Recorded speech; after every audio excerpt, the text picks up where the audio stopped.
Gambit has been in this so long, so it would feel weird to not have them there. I mean, they have been such a huge part of esports and somebody that I looked up to when I started playing. Once again, everyone, I'm Joe Miller along with Martin Deficio-Lunga, and welcome back to the action. We're going to get straight into things as well as Gambit head off against Millennium. Yesterday, we finally saw Gambit end their miserable run of 11 straight losses, and whilst it's come too late in the day to push them to playoffs, they could still tie with the Copenhagen Wolves. But to do so, they need to win both of their remaining games in Super Week, and the Wolves need to lose to the Super Hot Crew tomorrow. And let's not forget, we've already seen Gambit lose one game today against Alliance. So if we just look at the game against Alliance, they were actually hitting kills and played pretty well. They just lost every single objective to Alliance. They fell behind in gold, and in the end of the game, they were too far behind. They ended up losing the game. But I still like the fact we see Gambit play more aggressive, more confident. They actually go into the fights here. We had the very early 4-for-2 exchange actually in favor of Gambit at like level 1, level 2 here, which is nice to see. They want to go in, they want to make some plays. And also the tactic we saw from Gambit yesterday was new. They had a lot of focus all of a sudden on ganking the bot lane with Diamond and Kuban with teleport, and it paid off. Genja picked up a lot of kills. He ended up carrying the game. I believe he went 7-0.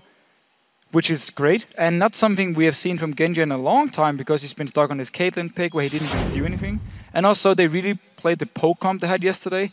I would almost say to perfection. They had very good wall control, and they always set up objectives by poking down the walls before starting it. So, very good game yesterday, and very aggressive game today. Well, on the other side, we saw Millennium losing out to a return-to-form SK Gaming. They finally decided as well that it was time to let Kassadin slip through the bans and first picked it on the blue side. So they had Kassadin, they had Tristana for Creaton and Maokai top lane. That is a lot of late-game power. However, your mid-game is very, very weak all of a sudden.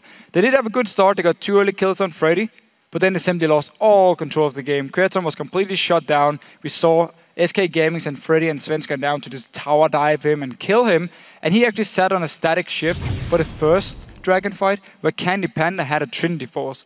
Not really a fair fight, and also why SK Gaming won the fight, took pretty much a goal lead and kept it for the entire game and just destroyed Millennium in just a matter of 28-30 minutes.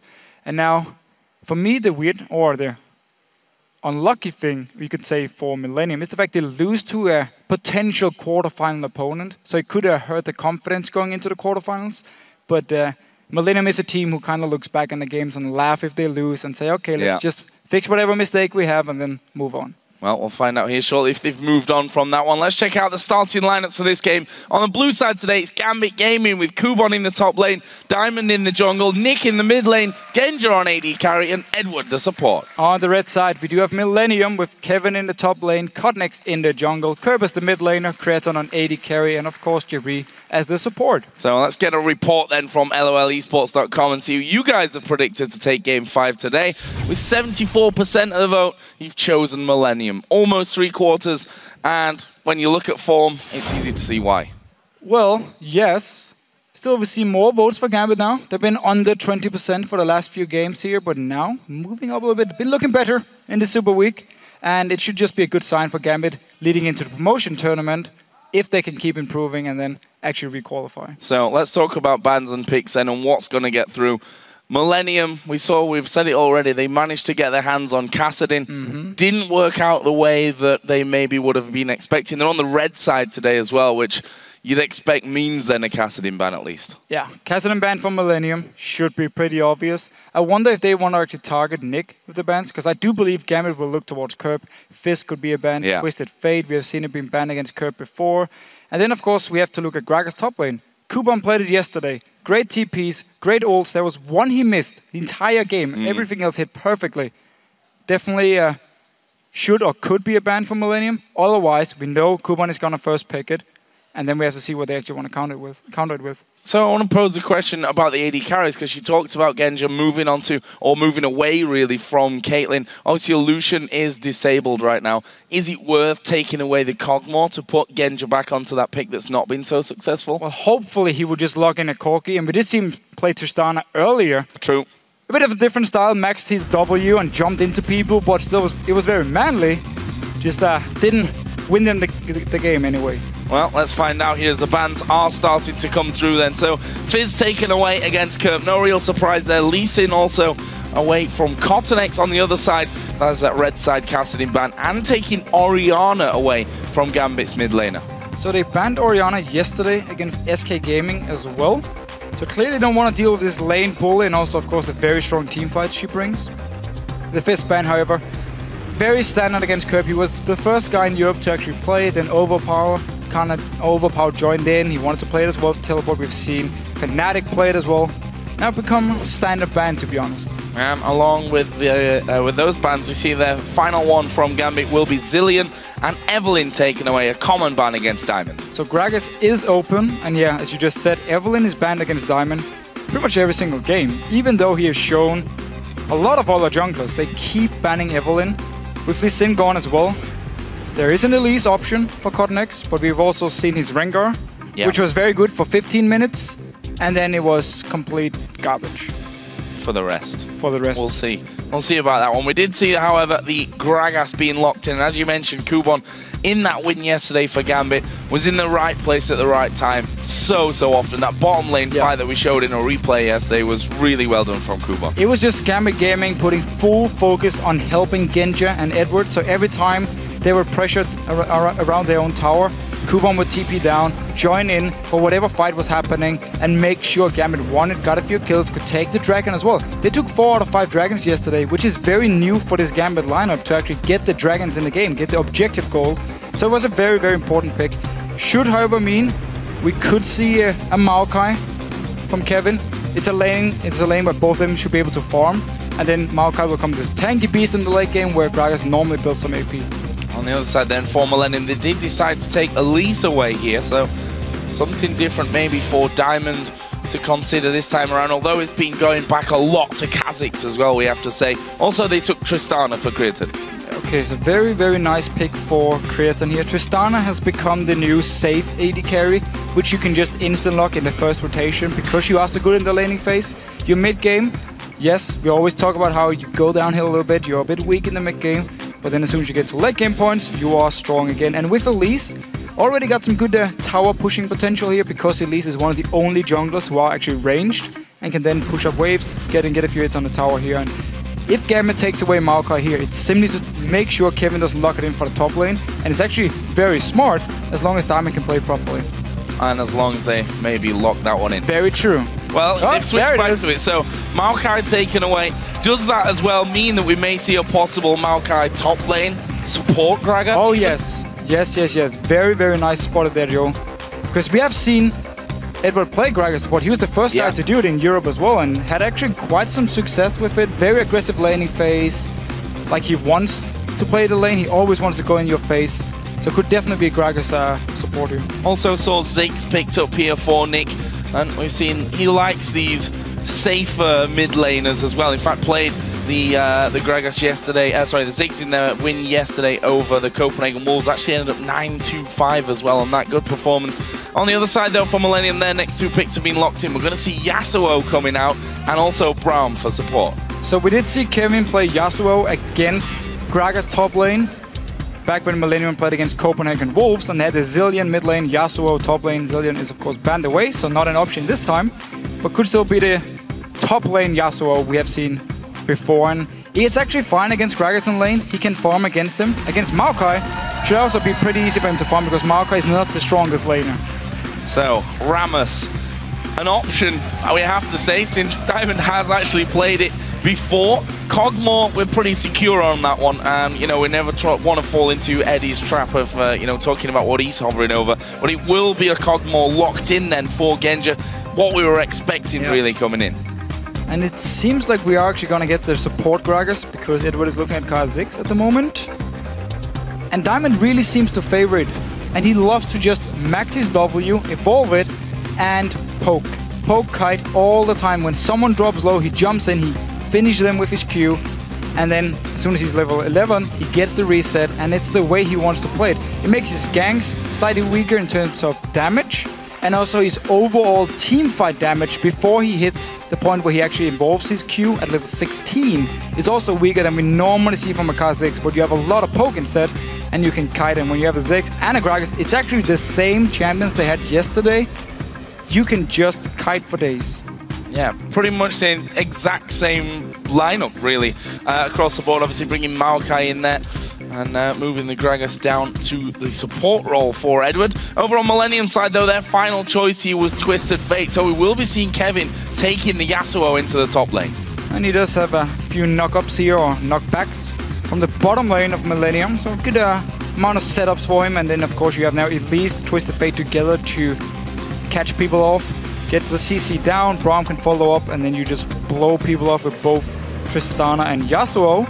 So Millennium, once again, as we normally see, going for the pick comp here, wanna catch Gambit out of position, and we see Gambit, same lineup as yesterday. Full focus on team fighting, poking, they need good ward control. Before objectives, they have to be grouped, zone Millennium away, land some poke, and once they are too low to actually fight, you get the objective from Gambit's side, and they can happily go back to the lanes and therefore get a goal lead. And just be very careful they don't split up, otherwise Curb is gonna get them. So guys, did these champion picks make you want to switch your vote? Tweet to at LOL Esports, easy for me to say, with hashtag GMB win or hashtag MIL win. And we'll check once we get in game to see if those numbers have changed. What's the key here for Gambit? Because we saw earlier on they were super aggressive early on against Alliance. Yesterday it was more of a standard game, but they executed that one really well. So, most importantly, don't fall behind in the laning phase. I know it's very easy to say don't fall behind, but when you play like a siege comp or a poke comp, if you do fall behind, you never really get the chance to group up and poke them because they can always engage onto you. There's a lot of engage options for Millennium here, so if they feel confident, they're just going to go straight for Gambit, fight them and win. If Gambit, however, gets ahead, Millennium are going to be scared. They're going to get poked down, they're going to lose objectives, and that's the way you can snowball the game. Well, let's find out. We are going to go into game. It's our 5th match of the day as Gambit take on Millennium. And as I said before, Gambit have to win both of their remaining games. And the Wolves have to lose tomorrow if Gambit are to have a chance of playing a tiebreaker game to finish in 7th position with the Wolves. That'll be an interesting one, but a lot of work to do here, first of all, for Gambit, because Millennium generally recently have been the stronger of these two teams. I guess that's easy to say when Gambit are in the 8th position as well. But we did also see Millennium yesterday struggle against SK Gaming. Never really got a lead. Had the first 2 kills, and then SK Gaming just took over the game. Millennium, which we have seen in the past when they do fall behind, because they play all these pick comps, have a very hard time actually coming back in the game. And if you are against, again, all the poke from the side of Gambit, if Millennium falls behind early, we might just see them lose all the objectives and in the end give up the game. Diamond going to be a key factor in this one as well. We've seen 2 different sides of him. Edward might have to be a little careful here. Sees a Spiderling actually coming through and will then have fair warning to get away from that one. It was just to get the ward in actually from J-Reet, just so that they've got vision of that red buff area. You can see across the river, those wards have gone down fairly early. One in the tri-bush as well, right at the very start from Gambit, just to make sure that they've got any vision of any possible red invades. Gambit going to do almost identical over the other side of the map. And it looks like we're going to get off to a pretty standard start with these 2v2 lanes setting up in bottom. So very, very standard. Kevin up in his top lane against Kubon. Should be able to do whatever he actually wants to in the laning phase here. Just get as much farm as possible, because normally he picks the Yasuo into a Gragas top lane, which is better in the laning phase than Maokai, and he actually does fine. So this time around he should still be able to get all the farm he wants, and then it's all about Curb here. At level 6, is he gonna straight up try and set up a play down this bottom lane? Edward normally is very aggressive on Gragas. He's gonna body slam in your face, and he simply opens up for a stun from the Braum passive, and then Curb joins in. Gotta be a little bit careful of how aggressive he goes down on that bottom side with the threat of that stun coming in, but those barrels, deceptive amounts of damage, I think, at the early stage, and especially once he gets that body slam in there, it's a lot of damage very quickly, even out of the support. Yeah, and also, you land a slow onto Creaton and makes it easy for Genji to just follow up here, keep hitting him with the long range he has whenever he activates the W. So this is actually a very strong lane from Gambit, and every time we do see it Gragas as well, Genji actually wins on farm. Normally it's paired with like Lucian or Caitlyn. This time around, Genji on something else once again. Ogmore coming in for him this time. We see the junglers here just moving over onto their bottom sides. Cotton X, of course, started it on his red. the blue buff start for Diamond. This top lane then, we can see that Kubon already taken a fair bit of harassment out of Kevin. And those saplings, the only real thing that he's got to stop Kevin getting right up in his face. Oh, this could be dangerous. Edward actually not quite going to get stunned. Jerry was just trying to keep him away so that Creatine could get the farm. And up in his top lane again, just to talk about what you just mentioned, what Kuban can do as Maokai is set up ganks really easily. Because again, Kevin will always be in his face or close to him. You can get the snare in, land slow, and then Diamond can follow up. We've seen it before as well from Gambit, where Diamond would go top lane first, just for the very first gank of the game. Either force a flash. He's actually going to do the exact same thing in this game here. Let's see if Kevin is ready. He's in a pretty good position, very close to his own tower. So Diamond shouldn't be able to do anything. No ward there for Kevin, but that wave is pushing his way as well, so no real need to be too far up the lane. See that Cottonex is actually on the top side of the jungle as well, just finishing off his, or just starting his golems there. So he would have been around for a potential counter gank if Diamond had have decided to stay. As it happens though, decided against that in the end. So we look once again towards his bottom lane where Genja slightly edging Creatine out. And we just see Edward constantly in the face of Millennium. He wants to make sure they hit him instead of hitting Genja. And he can then just sit back and farm like he loves to do. In his mid lane, Kerb slightly behind. This is very expected, however, because Ziggs is such a lane bully.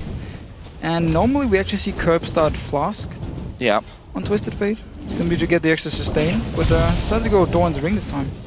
Starts Flask with a lot of different champions as well, especially, I mean, he's a guy who's not scared of getting into disfavourable matchups for him, that's for sure. He'll often go in with something that's going to struggle in lane and still do a fantastic job moving forward. Again, we see in the bottom lane, Jerry and Edward just butting heads there a little bit, but so far this Gragas support working out nicely for Gambit as once again Nick going to pile down some pressure and forces the flash out of Kerb. Very aggressive play here. Normally we see Nick just sit back and farm. He loves to go to his own Wraith camp, go back to mid lane, farm. This time around, playing very aggressive because, again, Kerb on Twisted Fate has some real issues in his mid lane, and there's been no Cottonex to help him. Has got himself the Chalice, which will help him out a little bit against Nick's pure aggression up until now. And we're actually seeing Gambit recalling already as they just push that one wave quite a bit out there, and that's going to be second Doran's Blade, Longsword and Boots there as well for Genja. Just very standard lane. Haven't seen a gank yet. Both junglers spin to a lane, just looked, moved their way back into their own jungle. And actually just been farming very even here. Diamond, however, will steal some Wraith camps because Cottonex is back in base. So 1-0 Diamond. Yeah, he gets the first stolen camp of this one. Kevin also going to put a nice deep river ward in there as well to stop Diamond simply sauntering on up there. And maybe a signal that Kevin wants to play a little more aggressive here as he picks up those Brawler's Gloves and the second Doran's Blade as well. Second Doran's Ring actually being picked up by Kubon. Didn't have TP. I didn't see where he used that. He must have been back twice there. Obviously TP in the last time that he came in. We'll see how he handles that one. Kevin himself obviously used TP to get back in lane. So, as you mentioned, pretty standard early farm lanes here. Not too much harass outside of that Kerb flash from earlier on. Notice here, Cottonex is actually building a Quill Code on Elise. We have seen a lot of AP Elise lately. It's been like the new go-to item where you become very strong in the early to mid game with your ganks. When I was building Quill Code, simply because it's only him and Jerry as the tanks. Kevin wants to go in, he's going to build full damage at least for the first 3 or 4 items. So he won't be able to take a lot of damage, so it's all about Cottonex and Jerry tanking up whatever poke, whatever AoE Gambit actually fires towards them. Even though it's pretty hard to tank up AoE, seeing as it's going to hit multiple. Seeing your first blue buffs of the game being given over to the mid laners as well. Nick just going to set that one up and get back off into lane. He's got a nice healthy lead, obviously forced Kerb to flash away earlier on and just had a free time in the lane after that one. See now how Kerb can handle it as he comes back in with that challenge. Is level 7 and we see him already starting to move down, I was going to say, towards the bottom lane, but just to get a ward in there for some extra protection. Is Kevin again going pretty deep through that minion wave, trying to get a bit of harassment onto Kubon, actually losing more health there than he did damage. So just went in for very fast trade, didn't actually get a knock-up or his ulti, and therefore Kubon could return a lot of damage to him. bottom lane once again. Oh, Kuban going in. Diamond is here. And is Kevin going to be able to get away from this one? Slows her down. There's the ultimate coming out of Kevin. I'm not sure that he'll be able to get away. He's got a flash, though. That might be a saving grace. Diamond flashes in, gets the slow. Can he finish him off? One more will do it. No, they can't get it. And Kevin somehow walks away. Curp is actually going to come up. They're going for Diamond here. Stun card has landed. The wild card lands. And first blood comes in. Kevin with a miracle escape. And Curp using the Destiny for the first time to get the first kill. And that was such a good setup by Kevin. Notice how he knocked up 2 members from Gambit and just went in. Did all the damage he could, and then he flashed away. Didn't just instantly flash away from the gank. He got Diamond low, so it opened up for Curp to ghost up and go in for the gank here. Oh, Connex coming to this bottom lane. Here comes the next one. Genja gonna be slowed down. Cocoon has landed, and there's the finisher from Connex. Bomb coming down from the mid lane there, as well as Nick starts to move in. Barrel comes out of Edward. Critton's actually really, really low here. They need to be so careful of how they're gonna deal with this one. There's the jump away. The bomb was right on top of him. Good Cocoon from Connex. That means that they surely will get away. Edward was coming in. I thought they might have a go at tanking it. Decided against it, though. Leaves it at 2-0 Millennium, and some free damage for Curp onto the mid tower. A nice patient play by Connex. He moves in, doesn't fire the Cocoon from max range, just waits for the stun to land, eats a Cocoon afterwards, and managed to pick up the kill here. So good few minutes for Millennium. Had a slow start, didn't really see any ganks here. Diamond went top lane, backfired from Gambit, and now Connex down this bottom lane, picking up a kill for himself. Meanwhile, because Nick had to roam from the mid lane all the way down to the bottom side, it actually opened up for Curp to get quite some damage on the mid tower. That 20 CS or so behind, though. That of Nick is going to be getting the blue buff here, though, thanks to Connex, who actually, because of that kill onto Diamond, managed to get himself a couple of buffs in there as well. So good little bit of play out of them. You see a nice little lead starting to open up actually for Millennium. There's Kuban again going in aggressive. Not sure he's got the damage to be thinking about getting a kill here onto Kevin. Kuban has got that Catalyst now, so working himself up to that Rod of Ages to get a bit more tanky. I would actually have loved to see some lifesteal on Kevin early on here, because Kuban is becoming so tanky, he can't really burst him down. He needs to just sit and farm. The lifesteal would negate a lot of the damage from Kuban, so he could always sustain himself and just stay in the lane and farm. For now, however, Connex once again down this bottom lane. Landing actually the Cocoon there onto Edward, but he just barely slams away from that one. Diamond was waiting just around the corner there as well, and both junglers actually there. No kills coming out of it, but if we look how the CS has developed in this bottom lane, it was Genja, of course, that had the slight advantage on that one. That has since gone over to Creaton after that last kill came in, so Genja going to be fighting a bit of an uphill battle from this point on, but we see that both supports really been quite willing to get things started, especially when we see the jungle health coming down. I also do see how tanky Edward is. Every single time they actually do poke him, he's like, yeah, don't care, go in.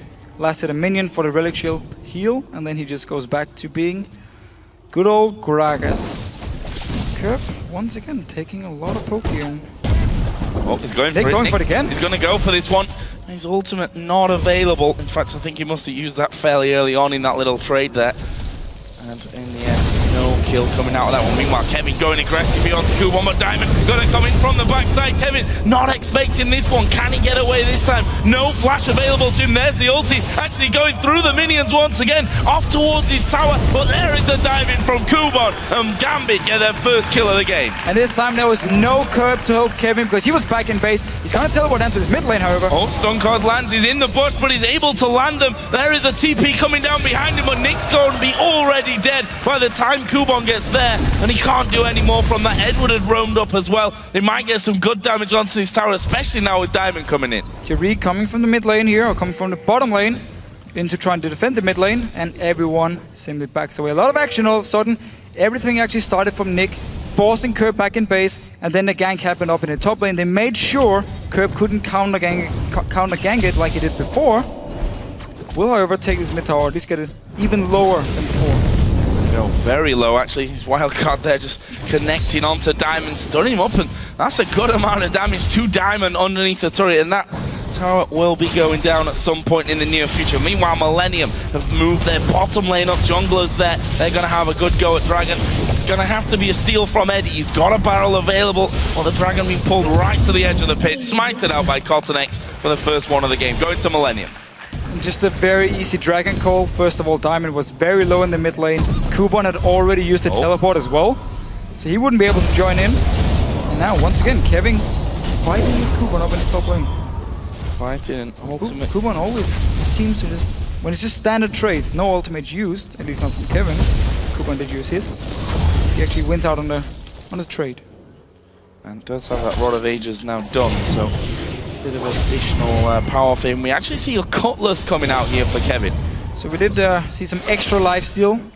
Didn't only use the Dawn's Blades, and actually just wanted to sustain.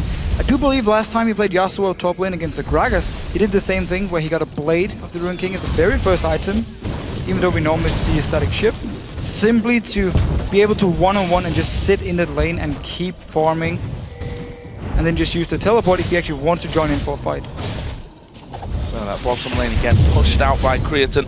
Gone for the static shift first. Other side, the Phage has been picked up for Genji, obviously working himself towards that Trinity Force. But we are seeing now a bit of jungle participation down bottom. Creaton actually going a little bit low from that one. It might be J-Re that's scored out. Not back there. Oh, flash away. Is the shield going to be enough? Summon heal was used as well. They're going to go up under the tower. They actually decide against it. And now Diamond in trouble. TP from Kevin comes down, and there's the kill. Millennium turning it on its head and may be able to get more here. There's the knockup. He's going in for Edwin. Down to less than half. Kevin underneath the tower, flashing away. Didn't feel confident with that one. But meanwhile, Nick died just to Cottonex one-on-one here.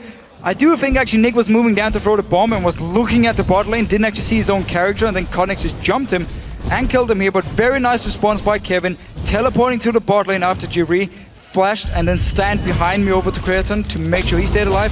Kubon up in his top lane here. Kurt wants him. Yeah, I'm actually going to tank up a couple of turret hits here as well, so Kurt will continue to chase. The gold card is pulled there. His Ghost used by Kurt. Wild card's going to bring him real low. Ultimate used by Kubon, but I don't think it's enough. Final stun card comes in, and that is the third kill for Twisted Fate. 3-0-0 for Kurt. And every single time Gambit tries to make a play, notice Nick here. He's not even looking at his own character. He's looking at the bot lane. Now he realized, oh, I'm in a pretty bad situation. Cottonex just caught me out. And soloed by the jungler. Oh, wow. That was so nicely done. Points as well. Yeah, that was very nicely done by Cottonex, just repelling up there to avoid the damage out of the ultimate. Leaves Millennium 6-1 up. And after such a slow start to this game, every lane farming up. We've seen those teleports coming in down to the bottom. And a gold lead of almost 5,000 has opened up here for Millennium. Of course, they have now got 2 towers on top of that first dragon from earlier. And an early distortion upgrade on Kurt's boots here, which is very nice. Oh, Edward coming down towards his mid lane. Well, denied by the wind wall. Yeah, I don't think they got the damage. Actually, the ultimate used out of J-Re, but not really landing. Trying to set Kevin up maybe to do a little bit more damage after that, but didn't quite work out the way that they were looking for. Gambit just going to simply back off, and another blue buff will go over on towards Kerp. And the best thing for Millennium here is the fact that Creaton could build Static Shift first item and just sit and farm. Sure, Gambit have tried to kill him a few times where Millennium then came down, counter-ganked it, but it's been all about Kerp and Cottonex and Kevin being part of all the kills, being part of all the ganks here, while Creaton has just been sitting and farming. And when you get Static Shift, it's simply just to skyrocket your way into the Infinity Edge and hit your 2 item point where you start becoming strong. Cottonex, however, he wants a piece of Kubon. Oh, actually landing the cocoon there. May get turned around this one though, because Diamond's coming in. Ultimate going to be popped. Here is Diamond. Cottonex now realizing he's in all kinds of danger. Twisted Fate looking to move up into the top lane as well. Diamond will even the target. No, Eddie comes in from the backside. Kubon's gone low. Barrel comes out of Eddie and knocks him away from the ultimate of Nick. Kubon is low. Finished off by Kurt, and Kevin actually gets another one. And all of a sudden, Eddie on his own. Here comes Nick to get the shutdown on towards Kurt, and Kevin now will fight for his life. Can he kill off Edward? He's going to dive towards the tower. I don't think they'll have enough. Oh, that's a great beautiful. Such nice play by Kevin here. Once again, Gambit, they go towards the top lane here. They want to counter-gang this time Millennium, and they just get turned around. Kerp teleports up here. They manage to pick up some kills, and we see some beautiful moves by Kevin. Will, however, still lose the tower. Look down his bottom lane. Millennium, they don't care. They can just take his second tower. Yeah, push straight through on that bottom side of the map and got himself an inner turret. Leaves them 3-1 up on that front. And that 5,000 gold lead does stand. Let's have another look at that fight in the top lane. Yeah, so Cotnex coming in here is actually him starting the gank. Diamond joins in. Remember, he evolves his W and max it, so his damage output in these fights are not as high as you normally see from a Kha'Zix. So once Curb joins in, even though it's actually 3 members from Gambit, they're not able to fight them. Unlucky, you knock Curb out of there. Zig's ulti here, but still, Diamond, he will go down. Wasn't able to jump in and join the fight. Another kill coming in for Millennium. And finally, Nick joins. Picks up a kill. So actually trading 2 for 2 here, but with 4 members from Gambit. Look at this once again from Kevin. Got the knock up onto them both, and just it looked like it was going to be finished off the wind wall last second coming up for him. Brilliantly done by Kevin, and he's once again decided to finish off that Blade of the Ruined King as his first item. It's smart against these tanks up in the top lane who can't 100% to zero him anyway. Therefore, he doesn't have to do this kind of fight we sometimes see with a Yasuo, where it's just all in each other, see who has the most damage for a few seconds, and then you have a winner. It's more like, okay, you can poke me, fine, I can just sustain and keep farming. And once again, he just joins in every time he has a teleport. Whenever he ran down to Dragon because Millennium wants to start it. Kuban coming in behind. This could be dangerous. Kevin is coming in there as well. Who are they going to go for? Edward going to throw his barrel in. The bomb comes down as well from Nick. Kerp is pretty low and Creighton getting exhausted, but Kevin on the top side does manage to get one back to put him on a killing spree. Meanwhile, Kuban diving in again towards Kerp. There's the ultimate coming out of Creighton. Some of the heal's going to be used. Sapling thrown in. It was actually Diamond that got the kill in the end. And that leaves us with a 3 for 2 in favor of Gambit. Dragon didn't go down, crucially, as well. But Millennium, they're not done yet here. Double buff Kevin. Seems like Gambit are actually done, so they're gonna move away from this Dragon. But such a nice fight. Kuban teleporting in behind. It is the very, very strong point about Maokai top lane. You already become very tanky early on in the mid-game point, and you can just engage in with your ulti, your damage reduction. And now it's on to Kevin. Oh, Kevin has been completely outsmarted there, I'm afraid.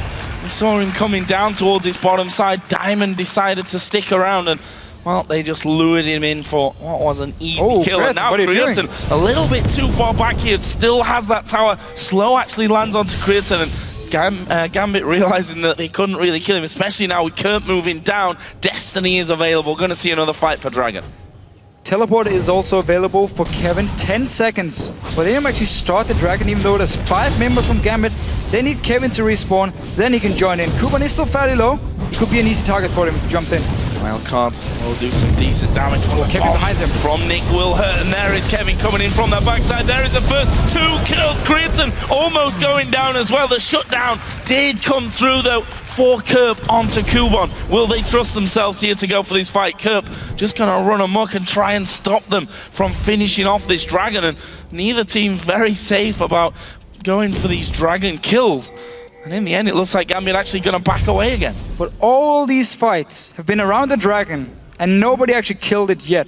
It's still alive. Everyone just like fight each other, move away from the Dragon, fight once again, and again they move away. Now everyone is back to base. Kevin up in the top lane without a teleport should mean Gambit can take this Dragon. If they do move, yeah, Kuban is moving straight from base here. But once again, the AoE damage from Gambit, if they do get onto Millennium and hit the bomb from Nick onto 2, 3 members, they instantly blow them off. As the Dragon started off once again, it's gone low before, wasn't finished off last time, and no one really in range here. This is the Dragon going to Gambit. After 2 big fights, they finally win out on it.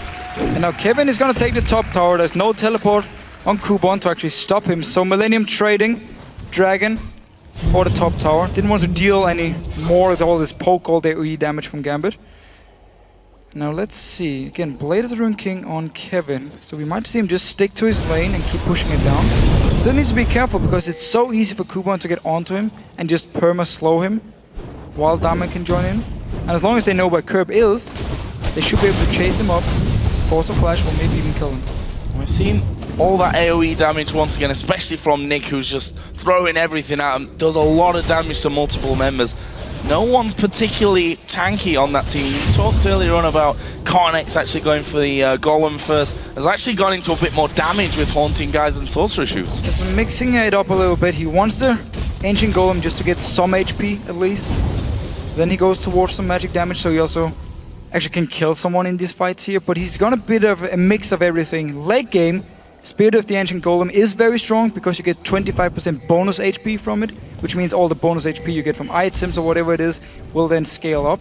So as long as he now gets some extra HP in the late game, he can become a tank, but not the same kind of tank as a Maokai. Also with the damage reduction, it's one thing Millennium will miss out on these late game team fights, which once again means they have to catch someone from Gambit out of position, blow them up instantly. I love to use the word blow them up. Destroy them instantly, and then they can actually win the fight. Otherwise, Gambit should be stronger in these 5v5s. And just to give you an idea, that Ancient Golem's 25% bonus health is 160 HP right now, so definitely not masses of health coming from that one.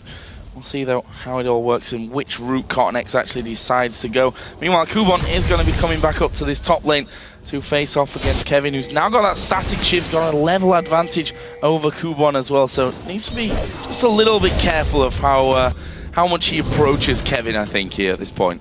I like how Diamond actually built Moby Boots simply to try and follow Kerp around or Kevin around when he teleports. And just move between the lanes here, hurry up to the top lane if he needs to try and kill Kevin. Otherwise, just move around his own jungle. Some Moby Boots on his Kha'Zix and also helps him. As long as he doesn't take damage, he can keep kiting and landing the poke, which again, it's all about the poke here from Gambit.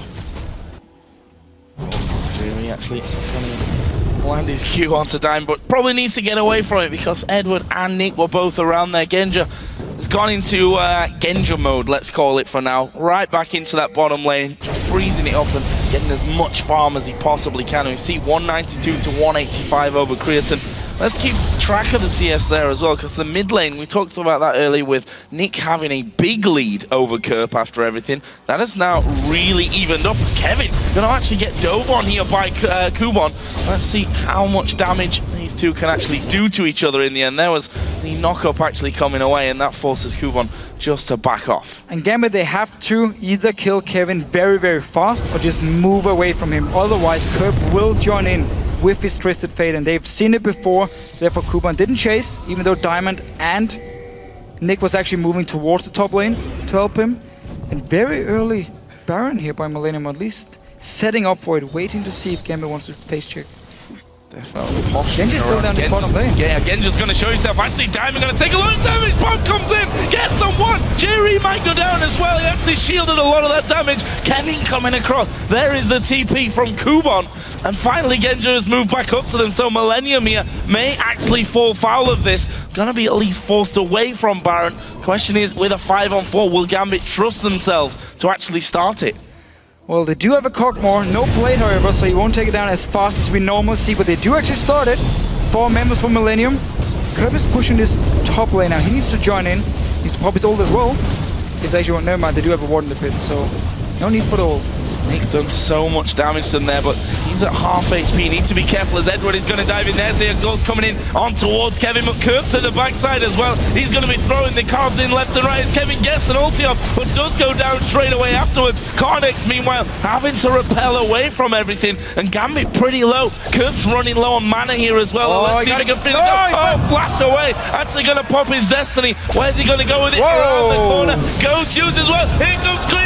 This could be the cleanup for Millennium. Creatine getting those resets off, and that is going to be a bit of a whitewash. Genja managed somehow to escape, and in the end, kills left and right. So Gambit, or sorry, Millennium, they stayed, even though there were 4 members here. Gambit started the Baron. There was a very low amount of mana on Kubon. He couldn't really do anything in the fight other than just engage it.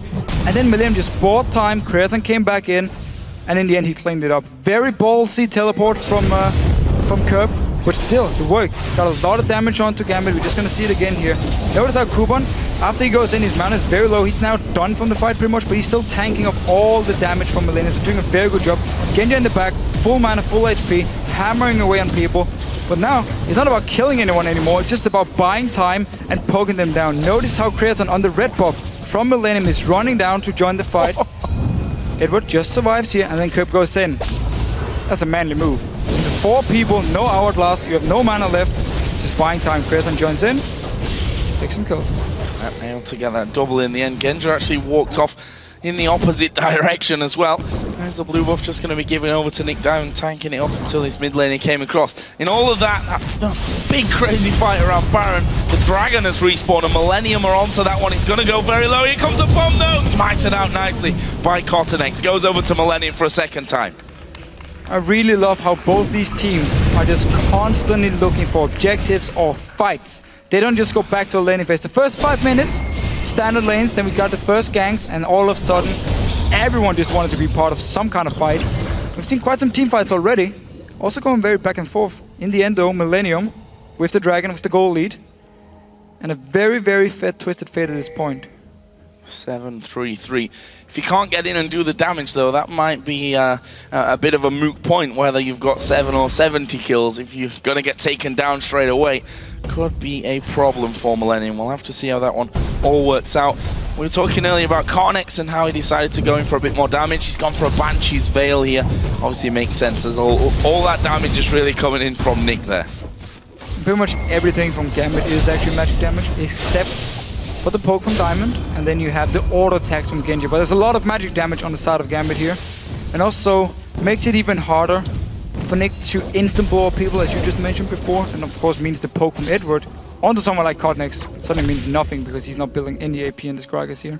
So it makes a lot of sense. Could still go for some attack speed slow if he wants to try and shut down some of the damage from Genji. Frozen Heart wouldn't be the ideal option because you have Spirit of the Ancient Golem, so you would need a Randuin's Omen simply to get the extra HP to get the bonus from Ancient Golem. Let's have a look at some of the other items here. The AD carries Infinity Edge and that Shiv from earlier done now for Creaton. Got a Vamp Scepter as well, so see where he goes with that. Genji on the other side. Trinity Force is done. He's going to be going Infinity Edge by the looks of it next, with the BF Sword and Pickaxe already picked up. But you see here both teams having still a couple of men around Baron, and they're just moving in and out, constantly clearing each other's wards while the rest of the team are off farming. A bit risky from Genji though, going straight into Infinity Edge. No Blade, so he's giving him some health for the instant heal, and then also the move speed to try and kite around, because there's not a whole lot of protection if Millennium managed to just jump towards him. There's no Lulu to save him, no Black Shield from Morgana. It's all about the minefield from Nick to kind of slow them. And then maybe if Edward stays with him with his own ulti and then knocks whoever jumps him away. But it really opens up for Millennium to target Genji in these fights, especially if he has no flash. Curb can just jump in. If he does complete an Hourglass as his next and last item, he can then jump towards him, stun him, set up something for the rest of the team to throw Genji over. Nick has now added a Void Staff in there as well, Death Cap, and the themes for him. Actually got a Negatron Cloak now as well, so maybe going a little bit more defensive after getting his core items. Also a Void Staff added in for Curb on top of everything else, Lich Bane included. So Millennium again move towards Baron. See that almost all 10 members are bunched up. Only Maokai not really with the team there. He's going to be pushing out this bottom lane. Let's not forget that Gambit only had 2 towers away so far. The top outer and the middle outer. Bottom is still standing, but look at this. Millennium is starting it again. There's no ward from Gambit to even spot them start this Baron here. They do, however, move in. There we have the ward from Edward. And Millennium, once again, backs away from the Baron. Goes back into this mid lane now and pushing it down. We could see a team fight. Kuban on the side here, if he can engage onto Curb or Creaton, to try and kill him, because Curb, due to him going Lich Bane, there's no Hourglass. Yeah, no Hourglass in there for the extra protection and the ability to, I mean, the Hourglass would have been kind of perfect for him in that last fight to delay a little bit longer when he TP's right in next to the entire team. And we could, of course, say instead of the Death Cap, we could go on Hourglass. Lich Bane is pretty standard, and Twisted Fate, so it was a bit of a wrong. I mean, he's got 560 AP now, so whilst he might not have the highest amount of protection, he's going to kill people very, very quickly. As again, we see the Destiny going to be used. Where's he gone? He's actually gone towards Diamond here in the jungle, but there we see it. A lot of damage coming his way, and he's going to bring him in, and Nick will get the kill. Kevin, meanwhile, will be the next focus, and what's he going to do? He flashes away. Knockup goes on to 2. Kevin decided not to use his ulti. Here is Nick moving in with the rest of the team. Somebody he'll use as well, and Creaton managing to walk off, but will Gambit be able to pull one more man down? There is the repel, and Gambit, are they going to keep chasing this one? That's a nice slow actually coming in the end. I think Millennium should be out of this one. Alright, alright. But we did see Curb go in. He wants to just single out a member from Gambit, but because no Hourglass and he didn't have the damage to actually kill Diamond, I believe the heal came in onto him as well. Yeah. And he actually managed to stay alive. Nothing happened from it, however. No Baron, no Dragon. Just gone back again to wait it out. Edward did, however, actually get into this Baron pit now. Clear the pink ward. Scary stuff from Curb, however. Whenever he goes in, he needs to get the kill and then get the hell out of there. Otherwise, Gambit will collapse on him. Well, he definitely tried to get out of there, but used both Ghost and Flash in that one. Was still caught out and picked off. It leaves the kills at 14, 13, 33 minutes into it. And the gold, not a massive difference between the two teams. 3,500 basically in favor of Millennium. We're going to have another Dragon coming up in 22 seconds. Fights obviously in the last few minutes have all been around the Baron area. We'll see if then they both decide to collapse in towards the Dragon. In fact, Gambit are coming out of the base here and may move towards it. However, Creaton is sitting in the top lane farming, so it's only 4 members from Millennium, and they are still staying around this Dragon. He needs to run with his very small legs down to join the team, otherwise Gambit can engage. Well, they are starting to push Millennium away. Creaton still miles off the fight. Gotta try and get in there as quickly as possible. Kevin's actually down pushing that bottom lane as well, so Gambit, they've actually waited this one out quite a while. Gonna start the Dragon off, but you can see they're a little bit scared of this one, wondering where the rest of the Millennium team are going to come from. Poke coming through there from the barrels and those bombs from Gragas and Ziggs. And the Dragon goes back to bed, starts regenning again. Gambit do though, pull it out once again. Curb actually will move away, does have Destiny though, so he can come back in. There's ulti for Nick to actually clear the wave down his bottom lane, but he wants to use it for the team fight, so he's not really in a position to do it, which means Curb, he might just take a tower and trade it for the Dragon here. Millennium, however, still staying around. Oh, Gambit do get it there. It's actually a Kog'Maw auto attack that finishes it off. Curb is down the bottom. Has he got the damage here to finish it off? TP is coming in, and he's not got enough damage. Curb will actually get away from this one, and as he sees the sapling coming out, he's going to Destiny out. They're going to go for this fight here. Once they pulled Kuban away with that teleport, but Millennium not looking strong enough. Kuban has now managed to walk up there with the rest of the team. Group slow as well from Diamond. Kuban dives into the back. Jerry going to be the easy target on the backside, and that's one kill. Can they get any more? Diamond jumps in, not got the range on the Void Spike, so that's 1 for nothing. And Gambit looking to push mid here possibly. Second fight in a row where it's 1 for nothing for Gambit, and it's always Millennium trying to start the fight. Gambit then joins in as a group, gets a kill, and we just saw the slow from Diamond here. Once you can actually catch people, multiple of them at once, Gambit can chase, and they can keep getting on to you here. So, got a kill. And once again, we just kind of go back and we wait for the next move. Gambit are waiting for Millennium to make a move on the map and then try and punish them for it. Baron should be the next target for whatever team wants to actually set it up. If Gambit moves in now, gets a lot of good wards, gets some wards inside the jungle of Millennium, they can start doing the poke and the zoning we saw down here at the Dragon. And if they do get Millennium low enough, should be an easy Baron for them. We see Negatron cloaks across the board here as well now for Gambit. In fact, all 5 members have got a Negatron cloak sat in their inventory. There is the Destiny use. Where's he going to go? Where's he going to come up? Actually, will catch Edward out, loses half of his health. Wind Wall goes in, but again, Destiny for just some damage onto Edward. Will that be enough here to secure Millennium the Baron? They're standing on a ward, however, so Gambit knows everything which is going on in this Baron pit, and they're going in for the fight. Diamond actually waiting off to the side, may decide to jump in a little while. He's going to go very, very low. There is Diamond trying to get in. It's Millennium that get it. They get the Baron, but what is they going to pay for it? They've lost one man already. Karnex actually missing his jump over, and that's 4 men down for Millennium. Only Curb actually surviving that one, running right on the backside. To be honest, Millennium are in trouble here. Gambit can push straight up this mid lane. Gambit is so strong in these fights here, especially when Millennium are grouped up around a Baron. You just go and you land all the AoE damage from Gambit. They pick up so many kills and are pushing on. This is going to be an inhibitor. Well, those turrets going down incredibly fast. Only Twisted Fate will be up to actually try and save this one with his wildcards. Needs to be careful that Kuban doesn't decide to just flash and jump straight onto him, lock him up for the rest of the team to finish off, but they push through. Curb staying at a good distance from this one, landing some wildcard damage, but the first inhibitor is going to go Gambit's way. And it also really hurts Millennium. They don't have a tank. Let's just see the fight again. 3 members from Millennium caught in the pit here. Nyx also hits perfectly onto them. Kevin tries to jump onto Gambit. Instantly exhausted here. He's not able to take anyone down. I believe he actually jumped Edward while Genji was next to him because there's no knockable on Genji here. So nothing worked for Millennium in the last fight. They were caught inside the Baron pit. They didn't get a knockable onto Genji. He was left completely untouched. And then you lose the team fights. Well, KERP has got the Baron buff on still, so that's one person. Well, that mid lane could cause them a few problems and may even pull a bit of insecurity out of Millennium as well now after they lost that one so badly. See how they decide to fight in the future. Gambit, by the way, have taken the gold lead at this point, albeit by a small amount. And I know we have talked about it earlier in the game, the lack of hourglass from KERP. He's building it now, but it's way too late. He was so far ahead. If it's gonna be DFG. Still, he was very far ahead earlier in the game, and now Gambit 61%. People believe.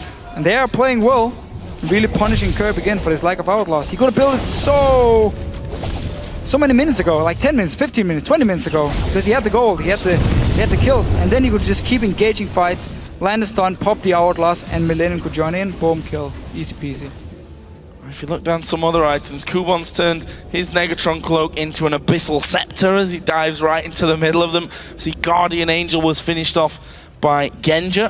We'll see what direction Nick goes with it. I could see him being the next in line for a Guardian Angel as well, and then it becomes a lot harder for Millennium to really deal with this team. We've got 1.5 minutes until the next Dragon comes up, but I feel that Gambit may be looking for towers here, and hard to defend really when you've got a full power Ziggs just hammering away at your backline. But now it does actually pay off. You have so much AP on your Twisted Fate because you can instant play the waves here. However, Gambit will actually get some damage on the tower, long range from Genji and Nick here. And these teamfights from Millennium, they just have to completely change tactic. KERP needs to stay with Creaton now in the backline, because at the moment Kuban jumps onto Creaton and he's forced to just hit Kuban every single fight, and he can't take him down fast enough, while the rest of Millennium, they dive onto Gambit and they just die way too fast. Genji can kill them, you have all the damage coming in from Nick as well. So KERP can't really jump in any longer. He needs to stay with his AD carry, and those two just need to work together, lock down a target, instant kill this target, and then move on to the next. Going underneath the tower there, it was actually Genji that was tanking it out. Doesn't really seem to care. They get in there, they pick up their 6th of the game, further their gold lead. Meanwhile, Millennium having to deal with these super minions that are streaming into the base now. It's Creaton that's been brought back to actually deal with them. He's now picked himself up that Bloodthirster.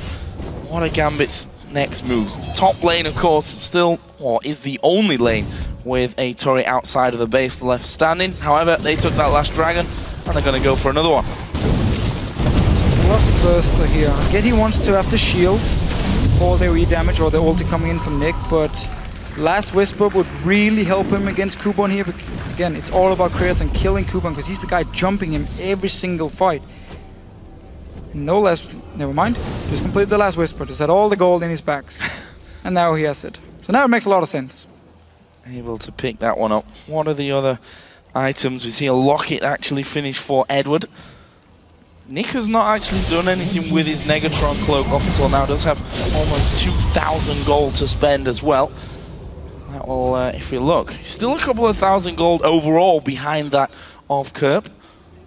That mostly comes from that early game where KERP was able to move successfully around the map with his Destiny, I think 3 times when he in the early stages. Gambit slowing things down. I feel like Baron again is probably going to decide the outcome of this game. That's coming up in 2 minutes. And we do see Gambit actually move around the jungle of Millennium. Doesn't really place any wards, however. So probably going to delay them about a minute and place them when the Baron is about to spawn and try and do the same as we have seen him try and do before, where they zone out Millennium and poke them. And we do actually finally get an hourglass of here.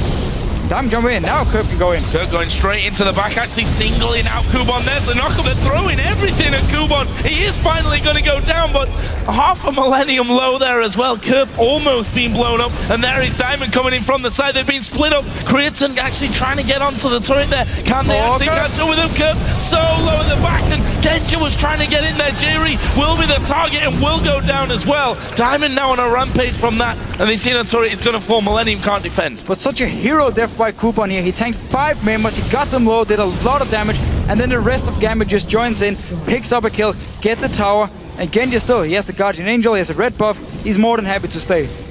Doing so much damage at range there with his ultimate. We see wards being cleared out. The mid-wave wall's pushed and that inhibitor is respawned. Look at this, Genja, Nick, both towards the turret there. And as the wind wall comes up, no minions as well to help them out. They decide to just back off from it. Maybe time to get some vision down. We see those sweepers all in action there. Just trying to make sure they've got full control of this top side of Millennium's jungle in anticipation for baiting them into this next Baron. And if you do look at the game Gambit are playing right now, compared to the game yesterday against Copenhagen Wolves, it's actually the same players we really see perform well. Genja's had a good game, but it's been all about Nick and Coupon, in my opinion. Coupon has been playing really well. He played Gragas yesterday, now he's playing Maokai, really adapting to the new picks. And then Nick on the 6, same thing yesterday. Laning phase, bit slow. He did outfarm Curb, but then as soon as he got to teamfights, he just picked up all the kills and did all the damage. We saw that goal difference over time graph as well, with Millennium having such a good time of it. Pretty much the entire game, the last 10 minutes that has swung around, and Gambit hold themselves that slight lead, and now they're going to try and bring Millennium into another fight around that Baron area. And we're going to see wards cleared out, so Millennium have to start moving to this one. They have to get in there for the wards, and that may be dangerous for Jerry. He's going to take a sapling, but will get a ward over. And actually, Diamond decides he's going to jump in for this one. Slows all around and couldn't actually finish off a kill onto him. But Millennium have to be real careful about how they go about this. Kerp, of course, does have Destiny, so he can just jump right into the back lines. Does have that Guardian, sorry, not Guardian Angel, that Zhonya's Hourglass, and he does use the Destiny as well. Where's he going to go? He's gone now. He's not going nowhere. Simply to see if Gambit actually started the Baron, and Diamond was simply baiting by jumping on towards Jerry. Seems for now though. Gambit moving away from the Baron, even though they just got the Destiny pop, and Kerb is actually moving towards his bottom lane. As soon as he shows himself, Gambit can go instantly to the Baron. He's actually going to blue buff, not the bottom lane, sorry. And there's no wards from Gambit, so they don't actually know he's gone. They do however know there's no ult. No ultimate free.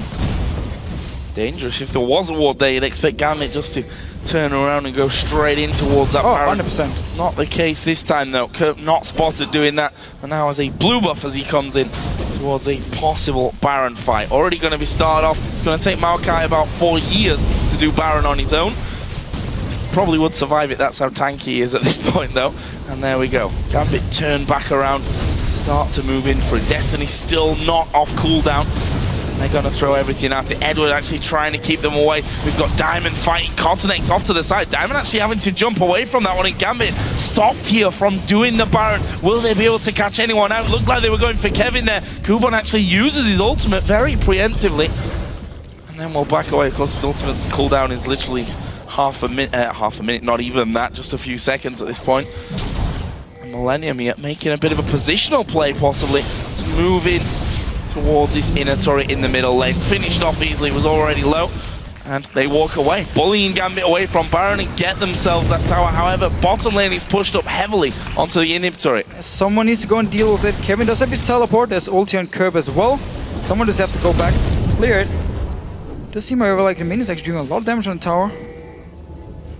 The Millennium minions are here to save the day. And Gambit once again started, there's a ward, didn't actually get it with the sweeping lens. Just off to the side, so Millennium have full vision of this one.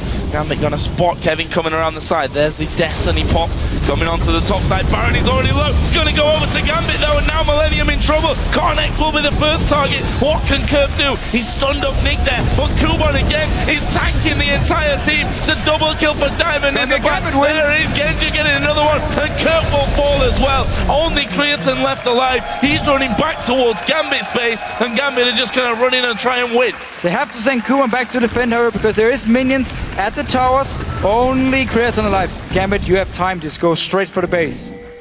And that's what they're going to do. We see the recall coming in. Look at this TP actually from Kuban onto the bottom lane. He's just going to go charging through with those home guards. Tanks up the turret, no problem for him to do that. And surely Creatine can't hold on to this one. Kuban can tank both of these Nexus turrets all day long. And there they go, Gambit moving in. Creatine going to try his best, but they're going to kill him off straight away. So the Ace Genji are actually getting that kill to put him on 4-1-12. And as the Nexus turret falls, Gambit are going to take down Millennium. And still within reaching distance of a tie, possibly, with the Copenhagen Wolves for 7th. And in this game here, Gambit, they had a great team fight. They had a great comp, simply just zone away Millennium. Everything Millennium wanted to do was just pick people off left and right. It didn't work, because every time Curb tried to go in, there was no hourglass to protect him. Gambit survived, turned it back on him, kept getting a few kills, and in the very end, it was just all about 5 versus 5 team fights, where Gambit were a lot stronger than Millennium. This is a team that have found their form recently, Millennium, and Gambit, you know what, picking up a solid victory against them again. I'm not sure what's changed in these last 2 weeks. Maybe it really is that the pressure is off completely for Gambit, but they've come together as a team so well. Maybe it's just getting some synergy going. I mean, all you need is one good week of scrims. All of a sudden, the confidence comes back up. You start trusting in each other.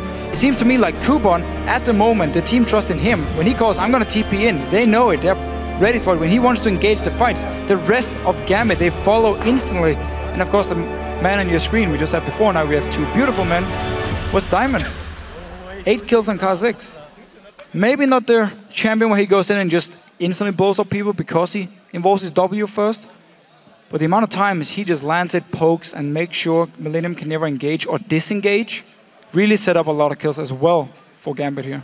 So where was the problem for Millennium? Because they had a full-on grasp of that game. We saw the goal difference over time, and it was red pretty much right up until the last 15, 20 minutes possibly.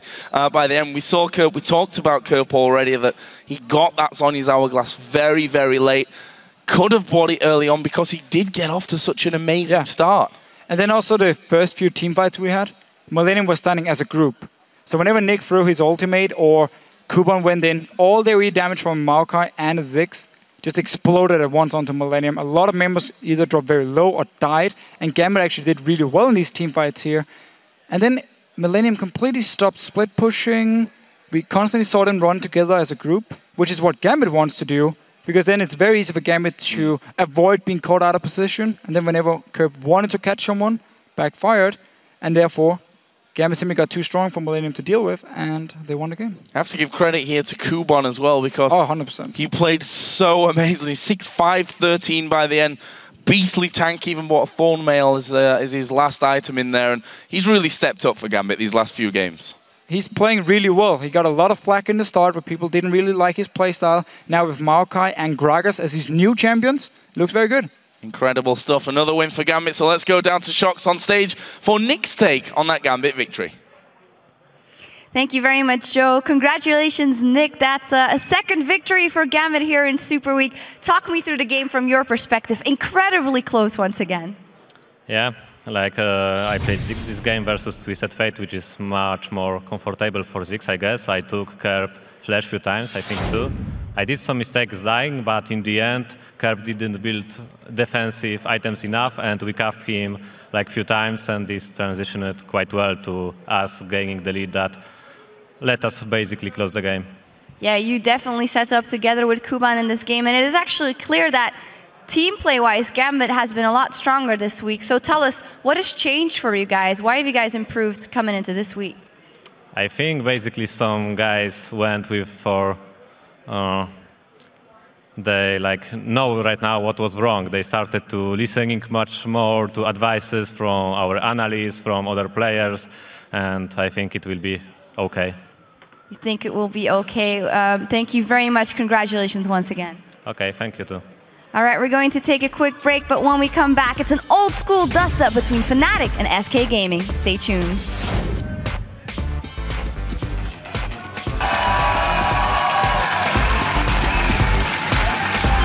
Where's he going to go with it? Around the corner. Goes, shoots as well. Here comes Creatine. This could be the clean-up for Millennium. Creatine getting those resets off. He's going to go very, very low. There is time to try and get in. It's Millennium. for it. They've lost one man already. Karneck quickly missing his jump over. Karneck will be the first target. What can Curb do? He's stunned up Nick there, but Kuban again is tanking the entire team.